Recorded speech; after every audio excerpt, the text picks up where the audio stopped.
Ya. ¿Todo claro?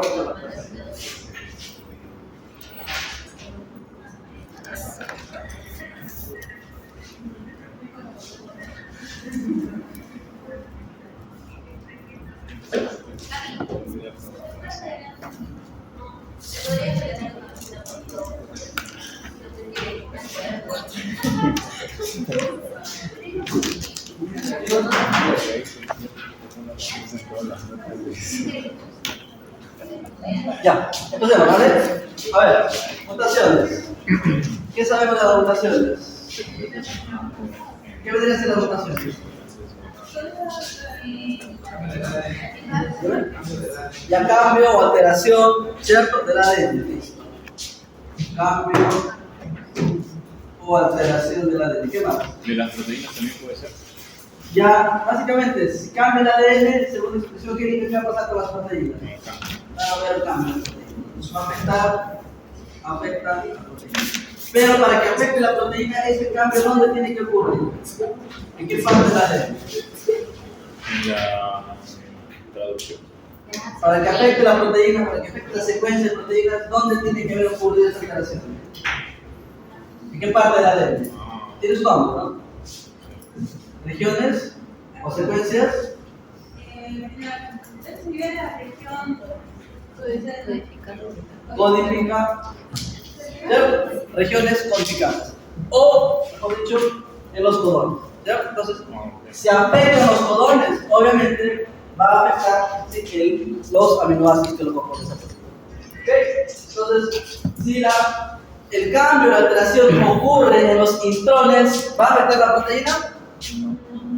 No es cierto, porque al final los intrones se pueden eliminar. Entonces, si cambia un intrón por otro, al final no. En la proteína específicamente no va a verse afectada. ¿Ya? Listo. ¿Qué más? ¿Qué más? ¿Qué más podemos hacer de mutaciones? ¿Qué otra cosa? ¿Qué otra característica? ¿Son malas?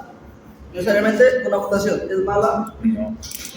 ¿No? Entonces, aquí a veces ya no se utiliza el término de mutación porque muchas veces se le relaciona con algo malo, ¿cierto? Mutación, cáncer, mutación, tumor o algo así. Sin embargo, ¿vale? Las mutaciones son lo que me permite explicar un término importantísimo que es variabilidad genética. ¿Qué vendría a ser la variabilidad genética?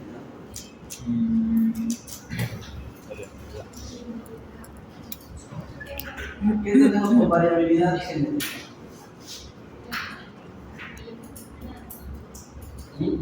Lo que explicó del cambio de las bases encadenadas. Ya, variabilidad genética, ¿qué vendría a ser? ¿Qué? Hay una cantidad de variaciones. Un ejemplo clásico, por ejemplo, es se utiliza mucho, y eso lo viví ya. Por ejemplo, en Perú tenemos la gran ventaja de tener variedades de papas, ¿no? Hay papa amarilla, papa roja, papa verde, papa grande, papa pequeña, papa de polvo, etc., ¿no? Y con diferentes características en cuanto a su estructura, ¿no? Entonces, porosa, más qué sé, etc. ¿Vale? Generalmente, por ejemplo, si no en Perú, cuando en Argentina o Brasil, hay solo un tipo de papas, conozco como papa inglesa, ni siquiera peruana, papa inglesa es el nombre. Y es la papa que se comercializa generalmente. ¿Ok? Y es solo un tipo, ¿no? Entonces, esta variabilidad de papas, de estructura de papas, justamente se debe a qué? A que antes, ¿vale? Hace millones de años, ¿sí? ¿No? Cuando surgió justamente, o se evolucionó este tubérculo, papa, ¿vale? Aquí tenemos el ancestro común de esta variedad. Entonces, este ancestro común tenía su ADN, ¿vale? Y este ADN empezó a demostrar mutaciones naturales, espontáneas. Y estas mutaciones originan justamente estas variaciones. ¿Ok? Entonces, es por eso que se dice que la mutación es el motor evolutivo. ¿Ok? Es el motor evolutivo. Entonces, cuando hablamos de variaciones genéticas, justamente es la variedad que tenemos en determinada especie. ¿Ok? La variedad que tenemos en determinada especie. Queda súper claro. ¿Vale, chicos? Entonces, las mutaciones no son malas, ¿no? Todo lo contrario, ¿no? Si no hubiese mutaciones, ¿qué tendríamos hasta la actualidad? Tendríamos el mismo tipo de tubérculo, tal cual, cuando la papa inglesa, es clones nada más, sería solamente clones, ¿no? La misma cosa. No habría esta variabilidad y es la fuente de la riqueza del mato biodiversidad. Por eso muchos escuchan los alimentos transgénicos, ¿cierto? Entonces, pero, por ejemplo, está prohibido, ¿no?, la producción de alimentos transgénicos en 30 años. ¿Por qué ¿Cuál es lo bueno y lo malo de los alimentos transgénicos? Primero, los alimentos transgénicos, ¿qué son? Alimentos modificados genéticamente, ¿cierto? Entonces aquí pongamos una super papa, ¿ok? Una super papa, modificada genéticamente, que sea súper grande, ¿ok? Entonces, cuando se haga la producción de papas, el productor va a tener esta super papa, ¿cierto? Entonces cualquiera diría, profe, bacán, pues, solucionó su problema, ¿cierto? Tiene super papas, ¿no?, de un gran diámetro, y esto va a tener más rentabilidad económica. Entonces, ¿por qué estamos en contra del transgénico? Porque gran parte, no todo, ¿no?, pero ¿cuál es el problema de esto? Todos tenemos superpapas, ¿no? Mayor plata, mayor productividad, ¿cierto? ¿Cuál sería lo negativo? ¿O no hay negativo? Exacto, ¿por qué? Porque el productor, ¿qué va a querer? ¿Producir esto o va a querer producir estas variedades? Este le da más ganancias, ¿cierto? Ok, a corto plazo, bien, el productor, los hijos, bien, pero ¿qué pasa a nivel de la sociedad con estas papas? Por ejemplo, viene una plaga acá, ¿no? ¿Qué va a pasar? Estas papas, obviamente, van a ser sensibles a estos plagas y automáticamente, ¿qué va a pasar con los animales, los individuos? ¿No? Van a morir, entonces necesitamos que utilizar pesticidas, etc. ¿No? Entonces, pero si analizamos esta plaga, acá también es lo mismo, esta plaga de acá puede danificar algunas, pero justamente esta variabilidad genética va a hacer que muchas de ellas tengan, ¿qué cosa? Resistencia natural a esa plaga. ¿Okay? Esta resistencia natural. Entonces, viene la plaga, ¿necesita insecticidas este individuo o no? No, ¿por qué? Porque su naturaleza misma lo va a permitir. Entonces, trabajar con transgénicos es peligroso, ¿cierto? ¿Es cierto? ¿Razón por qué? Porque si no hay un control adecuado, no hay una cultura adecuada, a corto plazo, cuando desaparezcamos estas variedades. ¿Para qué tanta variedad? ¿Para qué más de 300 variedades? Si al final son chiquititas, feitas. Esta de acá, esta papa inglesa, grande. Entonces, a largo plazo, además, ni siquiera plagas, sequía, nada más, ¿no? Va a afectar directamente, entonces es mejor tener variabilidad para ver cuál le va a responder mejor ese cambio que tener o depender solamente de un tipo de producción. ¿Vale? Entonces, esto es un tema ético, ¿vale? ¿Por qué? Porque si tuviera control eso, si tuviera un balance entre esto y esto, sería ideal. ¿No? Qué sé yo, una industria produzca ese tipo de papas y además esté obligado a conservar esto de campo, entonces a ese balance sería lo ideal. Entonces, es lo que pasa en Brasil, ¿no? En Brasil, por ejemplo, produce mucho soya, ¿vale? Soya de ese tipo, igualito, no voy a decir. Hectáreas, miles de hectáreas de soya. ¿Okay? Entonces, productivamente bien, abastece la soya, pero además hay toda una cultura de conservación de recursos genéticos. ¿Vale, chicos? Ya, bueno, no hay que centrarnos mucho en eso. Entonces, resumiendo o volviendo al tema, esta variabilidad se logra, ¿por qué? Porque a lo largo de los años ha habido mutaciones. ¿Okay? Y estas mutaciones han sido espontáneas, han surgido espontáneamente. ¿Ya? Entonces, y otra explicación, por ejemplo, que siempre lo hago para entender la importancia de la mutación a nivel de analizar especies, es la siguiente. Vamos a suponer que tenemos la Tierra en dos escenarios. ¿Sí? Este escenario es hoy y esto es hace 100 millones de años. ¿Ok? Esta es la Tierra y esta es la línea. ¿Sí? Entonces, hace 100 millones de años, ¿qué teníamos? Pues teníamos bacterias, cianobacterias, microorganismos en general. ¿Sí? Listo. Entonces, cada organismo tenía ¿qué cosa? Su ADN. Su ADN. Un organismo celular normal. ¿Ok? Entonces, este individuo, ¿vale? Este individuo con su ADN, ¿qué va a hacer? Va a hacer división celular, ¿cierto? Va a hacer división celular. cuál es la definición de división celular? ¿Qué cosa es? Simplemente, a partir de una célula madre, tenemos dos células hijas idénticamente a nivel genético. ¿Cierto? La definición de mitosis. ¿Ok? Igual esta de acá va a tener sus... ¿no? Va a ser división celular. Y la idea es que justamente pues, tengamos este material genético. ¿Cierto? Entonces, yo les pregunto, si esto de acá hace mitosis y pasa el tiempo y no existen cambios en el ADN, es decir, no existen mutaciones, ¿cómo tienen que ser los individuos a lo largo del tiempo? Iguales. Exactamente iguales, ¿cierto? Entonces, hoy día deberíamos ver solamente un único tipo de especie, ¿no? Con este ADN. ¿Por qué tendría que cambiar el individuo? O sea, ¿por qué este individuo, por ejemplo, tendría que desarrollar una gen? Si el ADN no tiene genes para desarrollar. ¿Por qué este individuo tiene que desarrollar una membrana plasmática más gruesa? Si no tiene genes para ello. Entonces, ¿cómo es que lo va consiguiendo? Por las mutaciones que van surgiendo a lo largo del tiempo. Entonces, y eso es lo que ha ocurrido.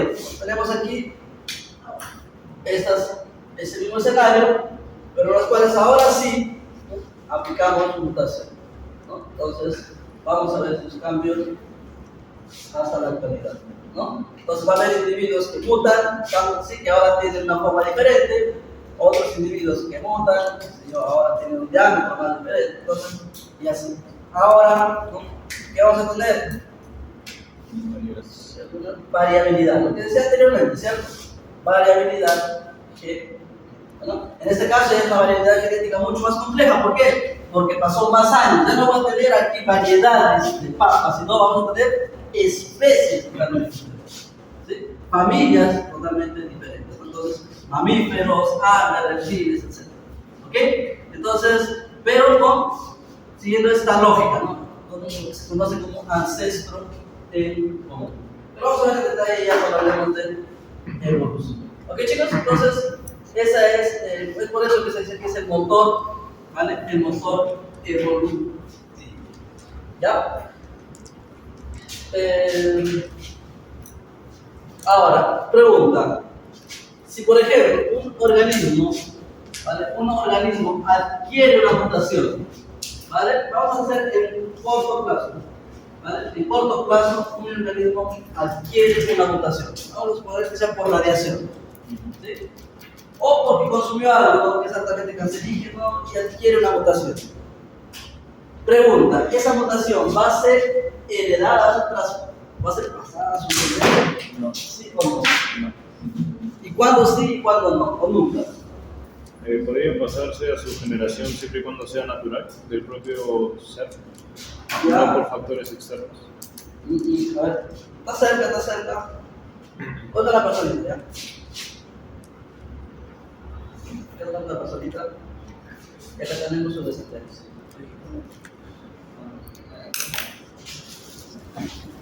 ¿Ya? Tenemos dos fuentes. Esta está sin ninguna mutación, ¿ok? Bueno, tenemos dos fuentes que podrían ocasionar la mutación, ¿vale? Se llama esto totalmente mutación inducida. Y la más conocida, por así decirlo, es la radiación, ¿no? La radiación. ¿Escucharon de Chernobyl? Sí. ¿No? Este tipo de radiación con uranio, ¿vale? Entonces es lo más grave, ¿no? Pero para motivos del ejemplo vamos a colocar. ¿Ok? Entonces, radiación con uranio.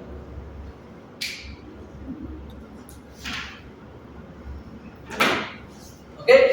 Bien. Y tenemos, vamos a colocar otra fuente también que podría presentar una mutación. ¿Cuál podría ser? Ultravioleta también. ¿Dime? Ultravioleta. Ya, pero radiación también. No, que no sea radiación. Que sea más puntual. Tipo que sea consumible. El fumado. De acuerdo. ¿Vale? El fumado. Acá ahora, felizmente, hay pocas personas que fuman. No como antes. Entonces, el fumar, está altamente demostrado que fumar en exceso es cancerígeno. ¿Ok? Acá están los pulmones y están los pulmones. ¿Ok? Pregunta: la radiación va a afectar a todo el organismo, ¿cierto? No es que va a afectar solo la cabeza, los pies, no, todo el organismo. Entonces, vamos a colocar aquí pues todas las partes está siendo afectado. Entonces, está ocurriendo mutación en toda esa región, cambios de DNA en toda esa región, ¿vale? En caso de fumar, principalmente, ¿dónde? El tracto respiratorio. Vamos a colocar los pulmones, como ejemplo. ¿Ok? Entonces, pregunta. Ambas fuentes están generando mutaciones, ¿vale? Ambos mutágenos, como se dice, están generando mutaciones. Pero ¿en qué casos va a ser transmitido a la descendencia? Es decir, ¿en qué casos el bebé, el niño, va a tener esa mutación que fue adquirida por el padre? ¿O siempre va a ser posible?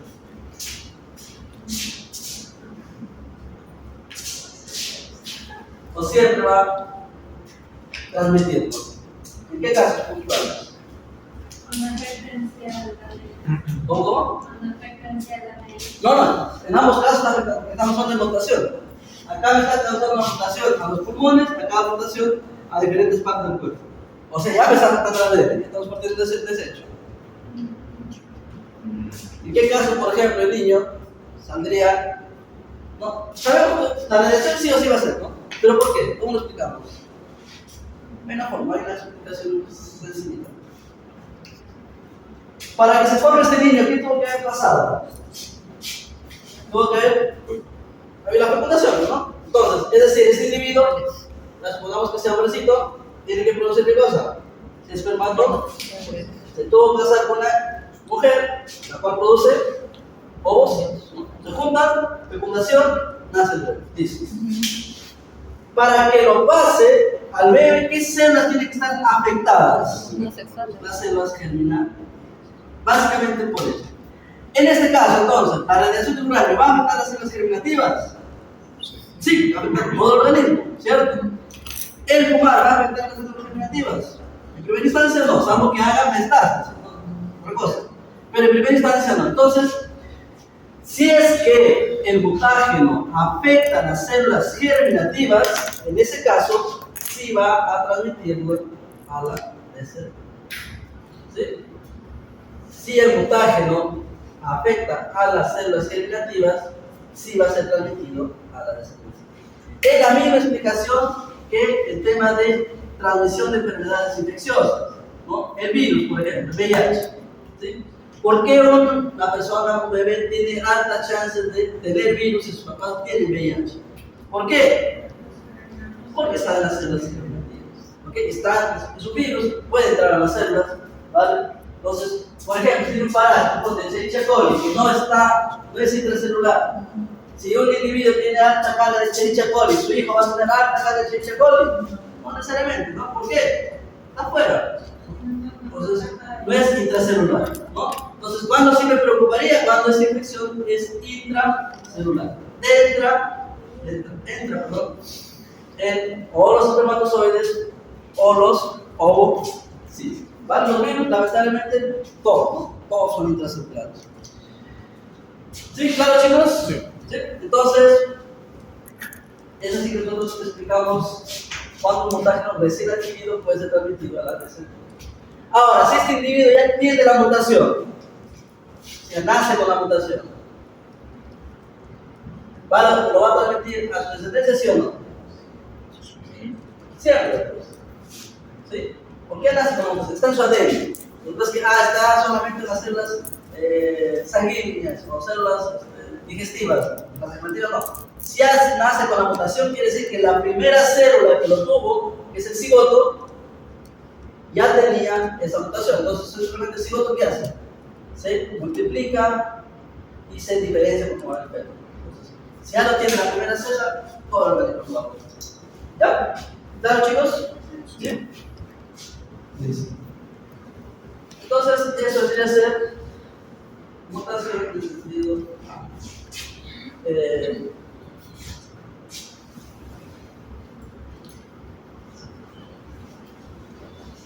¿Ustedes se acuerdan de la palabra alelo? ¿Cómo? Alelo. Ahora, antes de hablar de alelo, este ejemplo siempre lo coloco.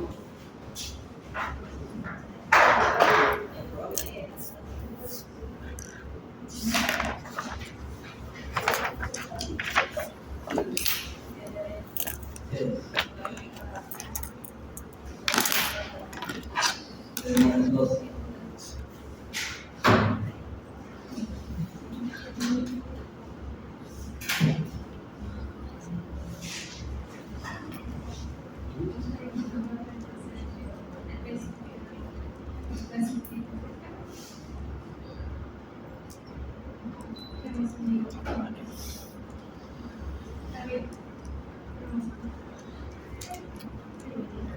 No, esta es roja acá y esta otra es roja.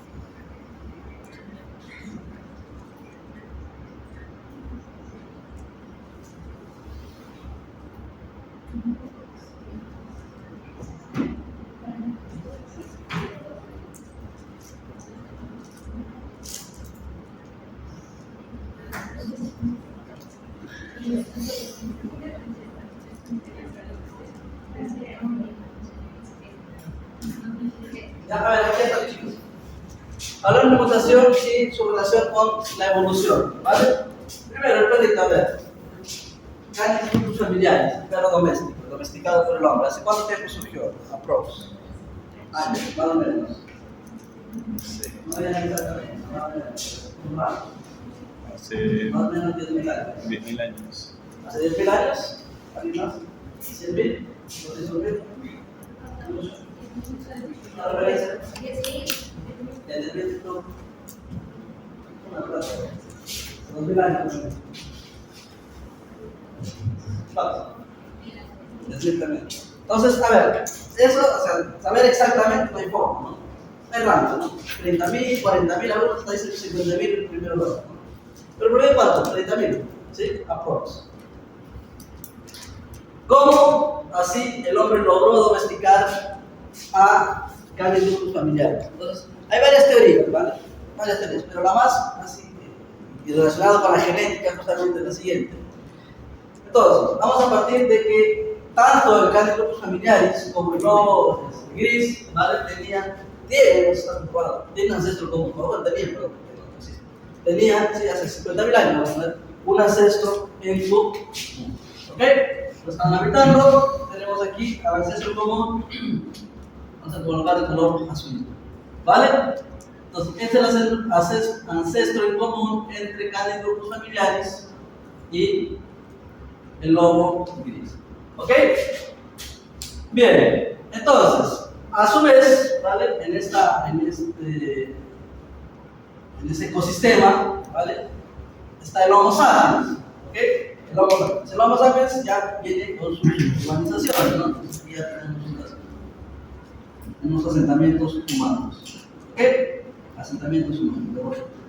Bien, entonces, ¿cuál es la teoría que plantea por qué tenemos justamente esta diferenciación del ancestro en común entre el lobo gris y cánidos familiares? Es lo siguiente, mira. En esta población, ¿vale? En esta población empiezan a surgir mutaciones. ¿Cuáles mutaciones? Pero la que quede del tiempo, cuando digo que quede del tiempo, lo siento, una pequeña diferencia. Tenemos una población X, ¿ok? Tenemos una población X. Esta población X, ¿no? En los años va a sufrir mutaciones. ¿Okay? Vamos a suponer que sea, por ejemplo, un grupo de conejitos. ¿Sí? Es que son conejos, ¿sí? Y en Rusia. ¿Por qué coloco Rusia? Por el tema de nieve, alta cantidad de nieve, frío. Entonces, en esta población de conejitos de Rusia, va a haber mutaciones que hagan que, por ejemplo, aparezcan unos conejitos de color blanco. ¿Sí? Conejitos de color blanco. Va a haber otros conejitos que sean mucho más rápidos, súper veloces. ¿Sí? Hay otros conejitos que sean mucho más gorditos, ¿sí? Más panzoncitos. ¿Ok? Entonces son mutaciones que van surgiendo y que vemos consecuentemente varios fenotipos. ¿Ok? Vamos a colocar acá individuos blancos, individuos más gorditos, gordos, vamos a colocar acá. ¿Qué había dicho? Veloces.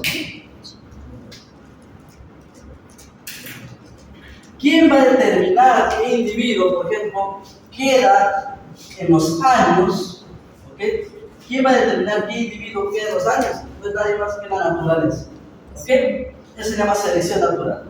Esto es la naturaleza, pero ¿en qué forma? Depredadores, en la misma clima. Entonces, Entonces, aquellos individuos que tienen más ventaja para sobrevivir, en este caso, por ejemplo, si llegan a confundirse con la nieve, tienen más chances de huir del depredador. Por lo tanto, esos tienen más chances de dejar de servirse. Entonces, después de 10.000 años, ponte, lo que voy a ver qué cosa es. Conejitos, nada. ¿Ok? Profe, los gordos eran súper bonitos, ya, pero como eran pesaditos, ¿sí?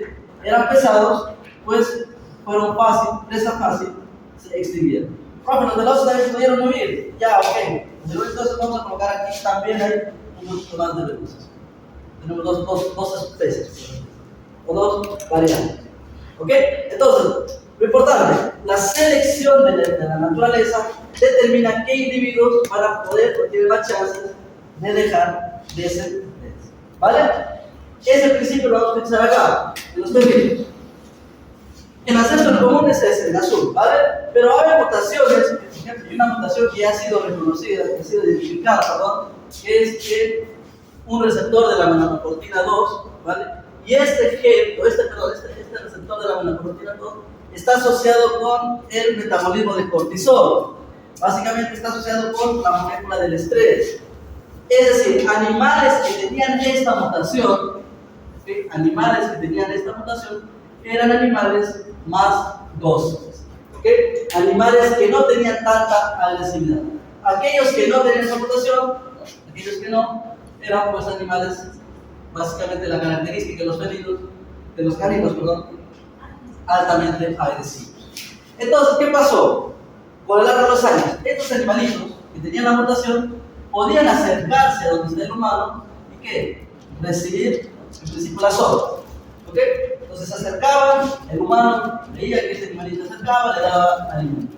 ¿Sí? En cambio, que los otros animales, ¿qué pasaba?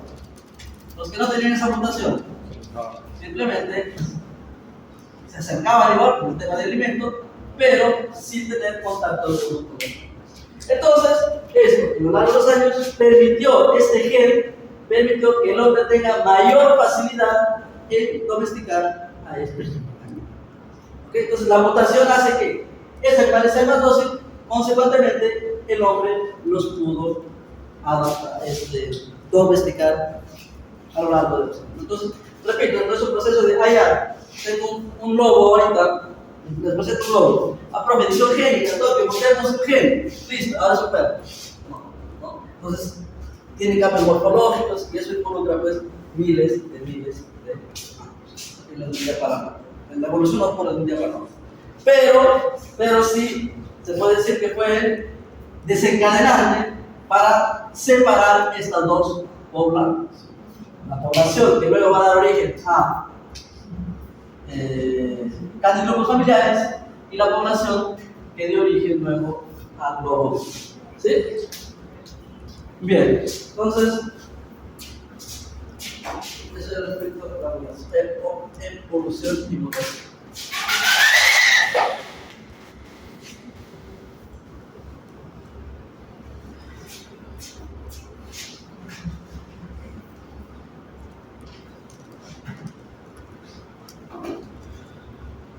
Una pequeña pausa hasta que voy a dar asistencia. Ya en todas las especies ocurrió, solo la pregunta es cuándo ocurrió, ¿no? O cómo ocurrió eso. Lo que justo para ver, y esto está justamente ahora está bastante de moda, por así decirlo, el tema de los restos óseos que se tienen, intentar buscar lo mínimo del DNA, ¿no? Para ver justamente genes o marcadores que nos pueden explicar cómo es que se diferenciaron diferentes especies, cómo se originaron. ¿Ya? Entonces, acá en los perros lo mismo, ¿no? A partir de restos óseos, ¿vale? De restos óseos y de comparación del ADN actual, se observó qué cosa? Que hay un gen, ¿no? Que es el receptor de la melanocortina, que tiene secuencias diferentes en perro y en lobo. ¿Okay? Son secuencias totalmente diferentes. Es una mutación, un cambio de secuencia. Entonces, la teoría en base a esas secuencias diferentes es la siguiente, ¿no? Tenemos un ancestro común, ¿verdad? Este acá es el ancestro común, ¿sí? Y este ancestro común, ¿no? Tuvo mutaciones, muchas, ¿no? No solo una mutación de la melanocortina. A lo largo del tiempo muchas mutaciones, pero la melanocortina fue interesante, ¿por qué? Porque individuos que tenían esa mutación, ¿vale? Individuos que tenían esa mutación eran individuos que, si nosotros lo analizamos a nivel poblacional, ¿sí? Tenían o era más fácil, de alguna manera, de ser adiestrados por los hombres. Recuerden, el hombre intentó adiestrar a todo animal posible, ¿no? El animal que veía, el animal que quería dominar, ¿no? Al lobo gris también, a cualquier animal. El hombre, esa era su naturaleza, el hombre siempre ha sido así. ¿Ok? Entonces, pero muchos no se dejaban, pues. Muchos que lo tenían en un corral, lo encerraban y por su naturaleza salvaje, pues huían o mordían o hasta se morían, no por estrés.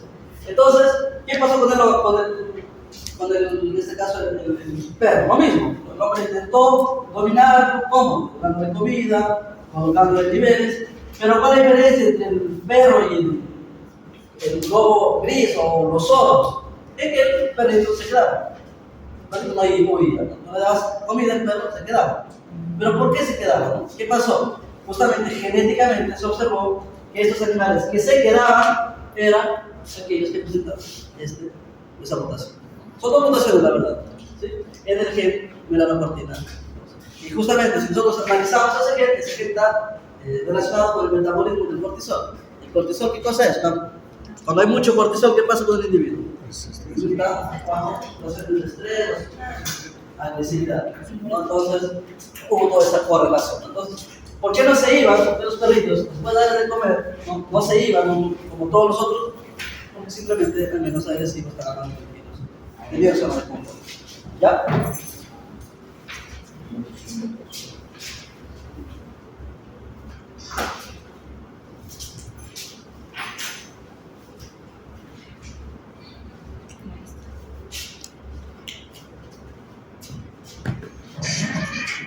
Entonces,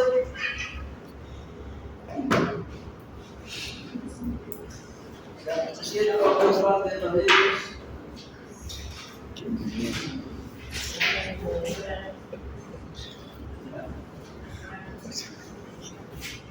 Bien, entonces, chicos, este diapositiva te lo voy a enviar y quiero que lo lean, ¿vale? Porque en las próximas clases vemos que son casos más que cosas teóricas. ¿Ya? Quiero que usted lo lea. ¿Por qué? Básicamente es nomenclatura, una identificación de tipos de mutaciones. Que lo voy a resumir acá, simple, pero luego ustedes lo profundicen en el diapositiva.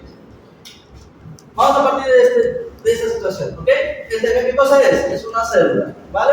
Una célula. La célula que tiene, bueno, el núcleo de la célula, vamos a colocar aquí el núcleo grande. En el núcleo que tenemos los cromosomas, ¿cierto? Entonces, cada especie tiene un número determinado de cromosomas, ¿vale?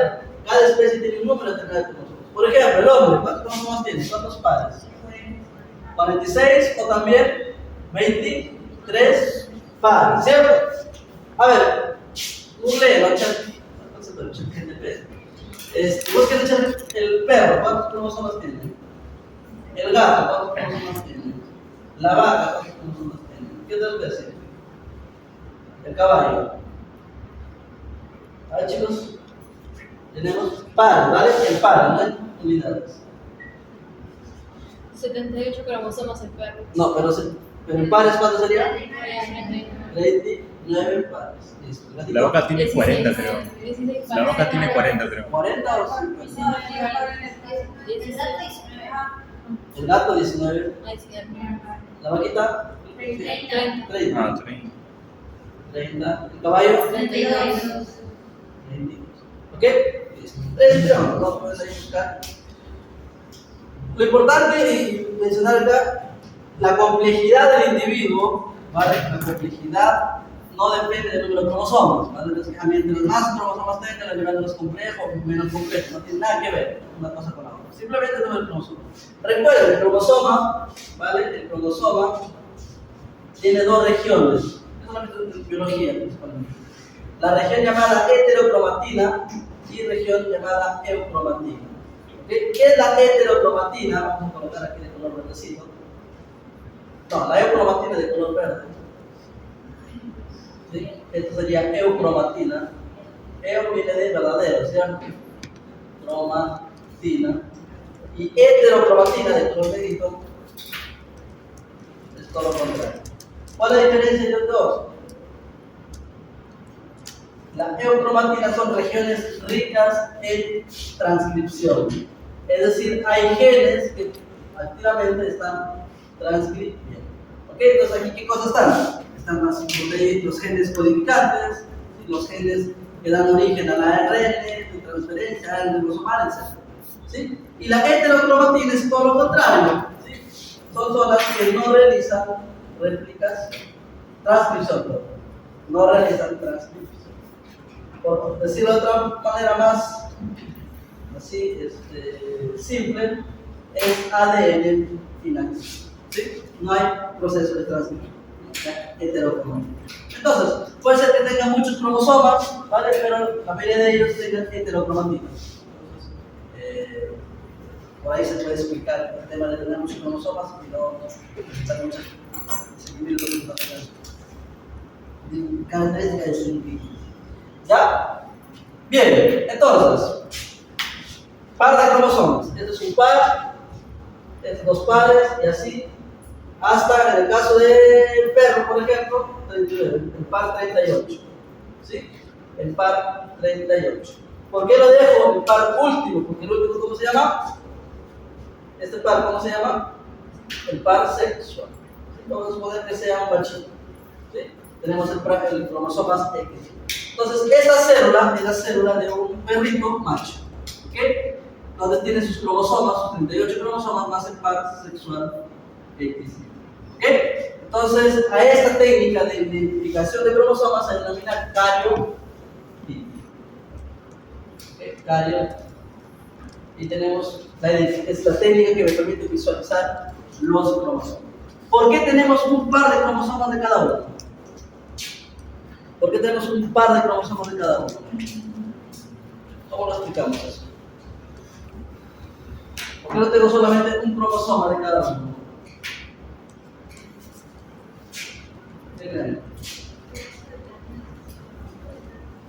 No, claro, acá depende, pero ¿por qué tenemos un par acá? ¿Por qué tenemos solo un cromosoma ahí?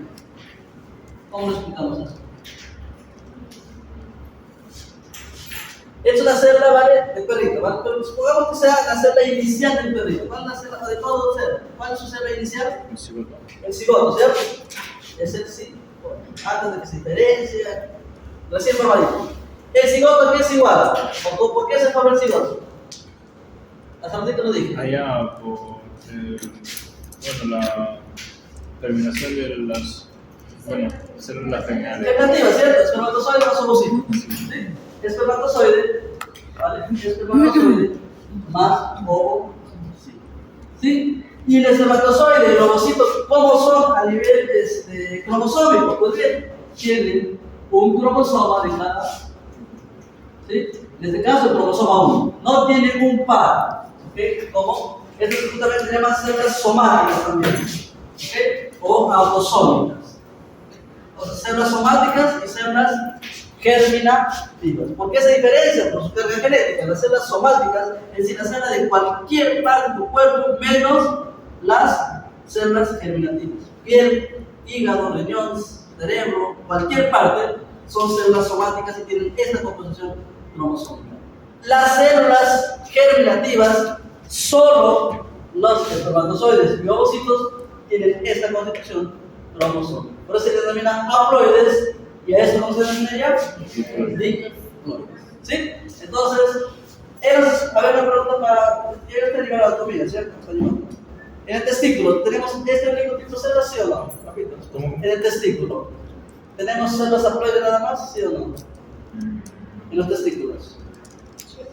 ¿Solamente células haploides, sí o no? ¿Sí o no? Testículos. Ahí. Hasta de tomar el examen está. ¿Cómo se dice? ¿Qué hay en el testículo? Bueno, testículo o ovario, ¿vale? Hay lo que se conoce como túbulos semilíneos, ¿cierto? Dentro de los túbulos semilíneos, ¿sabes qué cosa? Es espermatogénesis. El producto final de la espermatogénesis son los espermatozoides, ¿no? Pero antes de ello, ¿qué cosa tenemos? Tenemos células espermatócitos, etc.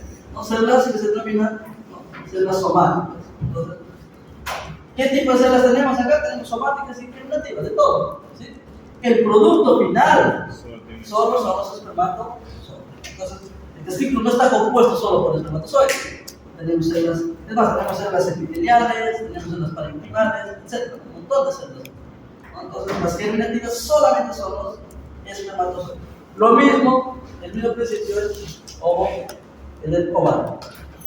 Bien, chicos, ¿sí? Entonces, tenemos la unión de su ovocito y tenemos la fertilización. Es por eso que tenemos un par de cromosomas, ¿vale? Uno proviene del padre, el otro proviene de la madre, ¿sí? Del padre y de la. Entonces tenemos cromosomas homólogos, ¿ok? Cromosomas homólogos. ¿Ya? Bien, entonces, en estos cromosomas homólogos, ¿sí? ¿Están qué cosa? Los genes, ¿no? Eso lo vimos en la clase de CBI, por ejemplo. Aquí hay miles de genes. Cada línea de esta de acá es un gen. ¿Ok? Entonces aquí supongamos tenemos el gen A. ¿Vale? Y acá está la secuencia del gen A. Secuencia del gen A. Vamos a colocar que sea de esta manera. A, C, G, A, D, G, etcétera, etcétera, etcétera. D, A, G. ¿Ya? Entonces, esta secuencia del gen A, ¿qué cosa es? Esta línea. Lo voy a borrar para no confundir, ¿vale? Los otros genes lo voy a borrar y voy a quedar solamente. ¿Sí? Entonces, esta línea de acá es el gen A. ¿Ok? Es el gen A. Entonces, está presente tanto en la madre, en la misma ubicación, también está en el cromosoma de la madre. No existe el cromosoma gen A aquí en el cromosoma 2. No existe. ¿Ok? Entonces, recuerdan cuando vimos el CBI, cuando veíamos ubicación cromosómica del gen, estaba por especie, no estaba por individuo. Entonces, es una ubicación única. ¿Sí, chicos? ¿Claro acá todo? ¿Sí? Entonces, miles de genes, nosotros vamos aquí en el gen. Mutaciones, ¿cómo integramos mutaciones aquí? Pues empezamos a variar. Imaginemos que vamos a variar a este gen A. Pues ahora tenemos la secuencia del gen A, voy a colocar un numerito, A2. ¿Por qué? Porque A1 sería. ¿Ok? La secuencia del gen A2 es una secuencia diferente, ¿sí?, a la secuencia referencial u original. Pero no va a ser todo, ¿no? Va a haber algunas bases que van a cambiar, ¿no? Entonces, para hacerlo simple, vamos a cambiar solamente la tercera. AC, y en lugar de G, vamos a tener aquí T, ¿sí? Todo lo demás es exactamente lo mismo. ¿Ok? Entonces, esto vendría a ser una mutación. Pero esta mutación es simple, ¿no? Una mutación se conoce como mutación puntual. ¿Qué implica esta mutación puntual? Que se cambió una guanina por una I. ¿Sí? Solo que ahora ya, obviamente, tenemos otra secuencia diferente, que es la secuencia A. ¿Ok? Entonces tenemos dos variantes de un gen debido a la mutación, ¿cierto? ¿Se acuerdan a qué era igual o a qué nosotros decíamos variante de un gen? ¿Qué vendría a ser la variante de un gen? ¿Se acuerdan? De biología. El alelo, ¿cierto? Entonces, esto de aquí, básicamente estoy definiendo al A. ¿Sí? Y esta palabra vamos a decirlo más en todas las clases de genética, ¿vale? Alelo, alelo, alelo, alelo, alelo. ¿Por qué? Porque el alelo, ¿qué cosa es? Es la variante de un gen. ¿Se acuerdan de los términos homocigotos, heterocigotos? Pues bien, acá lo podemos introducir. ¿Por qué? Si el alelo es el mismo en el par, proveniente del padre y de la madre, ¿cómo se llamaría? Homocigoto dominante. Acá todavía no entramos a dominante, simplemente homocigoto, heterocigoto. Si es el mismo alelo, es decir, A1, ¿este individuo qué sería? Si el alelo, los dos son iguales, ¿este individuo qué sería? Homocigoto para este gen. ¿Ok? Si los alelos son diferentes, ¿qué podría ser? Heterocigoto para este. ¿Ok? Entonces ahora ya entramos al término de homocigoto o heterocigoto. ¿Por qué? Porque tienen alelos diferentes. ¿Y qué es la diferencia un alelo del otro? Puede ser en este cambio, puede ser que sea un cambio radical que implique mil secuencias, ¿no? importa. Lo importante es explicar o entender, mejor dicho, por qué hablamos de alelos y cómo es que hablamos de variantes de un gen. ¿Qué es la variante de un gen? Una modificación de la secuencia original. ¿Ok? Es la modificación de la secuencia. ¿Ok, chicos? ¿Claro acá todo? Sí. Sí, entonces, esto vendría a ser lo que es un individuo homocigoto, un individuo heterocigoto, como tal. ¿Ok? Entonces, este tipo de mutaciones, que afectan solo una base o poquitas bases, se denomina mutación de pequeña escala. Y su nombre te da a entender lo que es, ¿vale? Mutación de pequeña escala. ¿Por qué? Solo afecta a un gen. ¿Ok? Solo afecta a un gen. Puede ser, como les decía, cambio de una sola base, o puede ser que cambie pues 5 bases. Pero tiene que estar ¿qué? Dentro de un gen. Entonces, consecuentemente, gran escala, ¿qué sería? De gran escala, ¿qué sería entonces? Lo contrario a un gen, dos o varios genes. ¿Ok?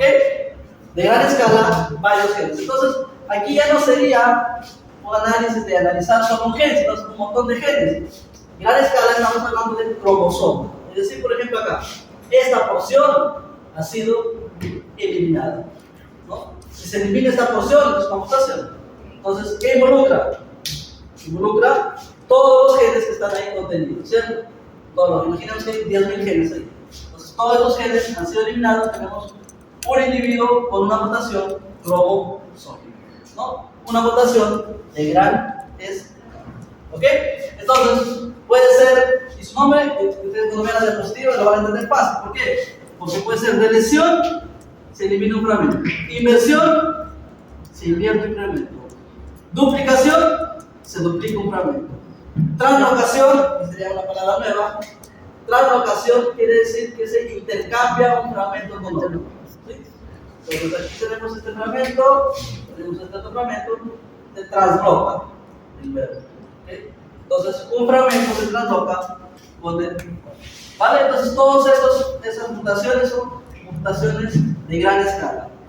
Y cuando involucra un pedazo de fragmento de cromosoma se llaman mutaciones estructurales. ¿Ok? Entonces esa de gran escala puede ser estructural. ¿Y cuál sería la otra? Que no involucre solo un pedazo, que involucre qué cosa. Por lógica, si no involucra un pedazo, que involucre qué cosa. El cromosoma, ¿no? Entonces a esas mutaciones se llaman mutaciones numéricas. Un ejemplo de este tipo de mutaciones, a ver si se acuerdan, en las cuales tenemos un cromosoma a más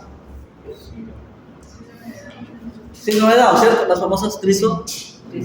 ¿Ok? Entonces, trisomía, en este caso, si por ejemplo en un perrito tiene trisomía, imaginemos trisomía 38. ¿Qué quiere decir?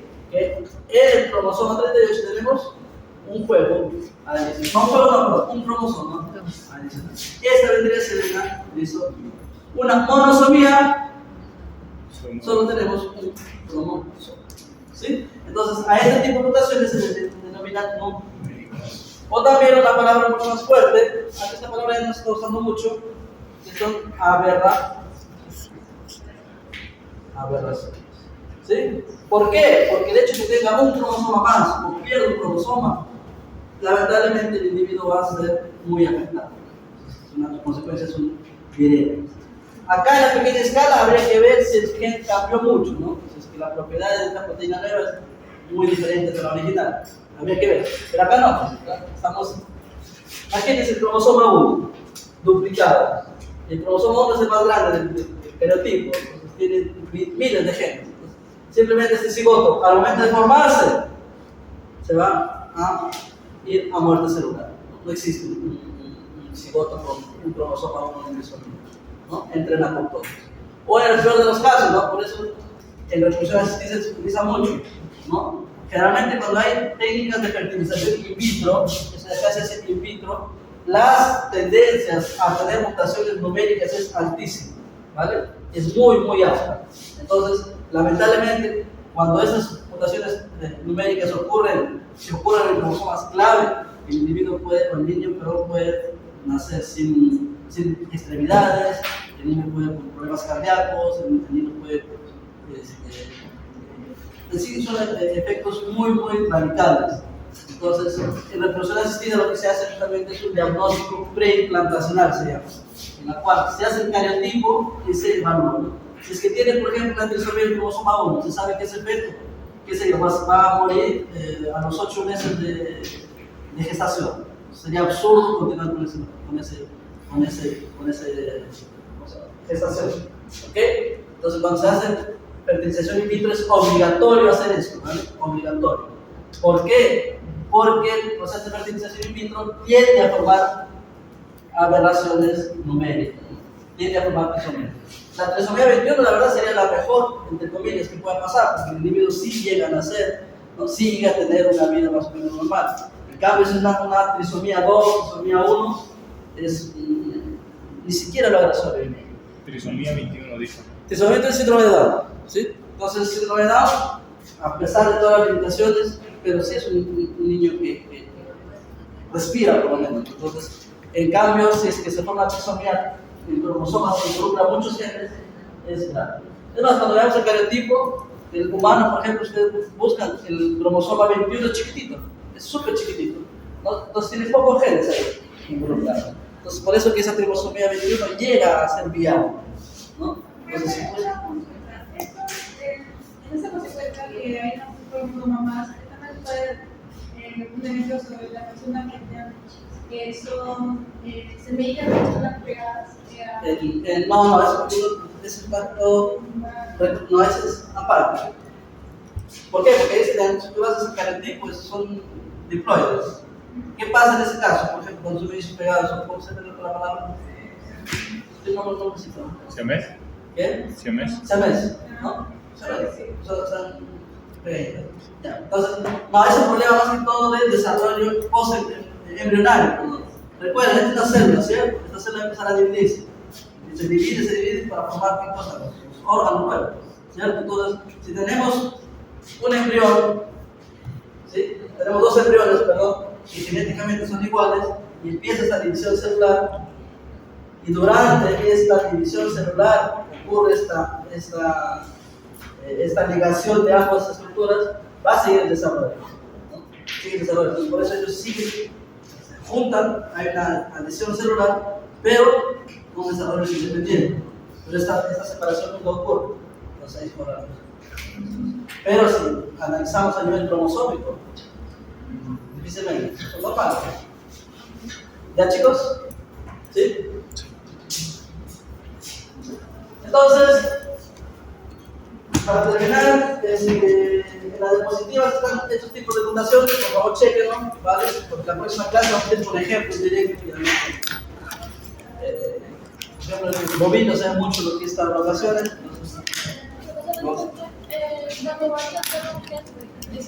Es pequeña escala. Como... ¿Bien? ¿Homocigota? No, no tiene nada que ver. Homocigota es a nivel de análisis de los alelos en un cromosoma. Homocigota, heterocigota. Homocigota, alelos iguales, heterocigota, alelos diferentes. No tiene nada que ver con mutación, ¿no? ¿Ya? Bien, chicas.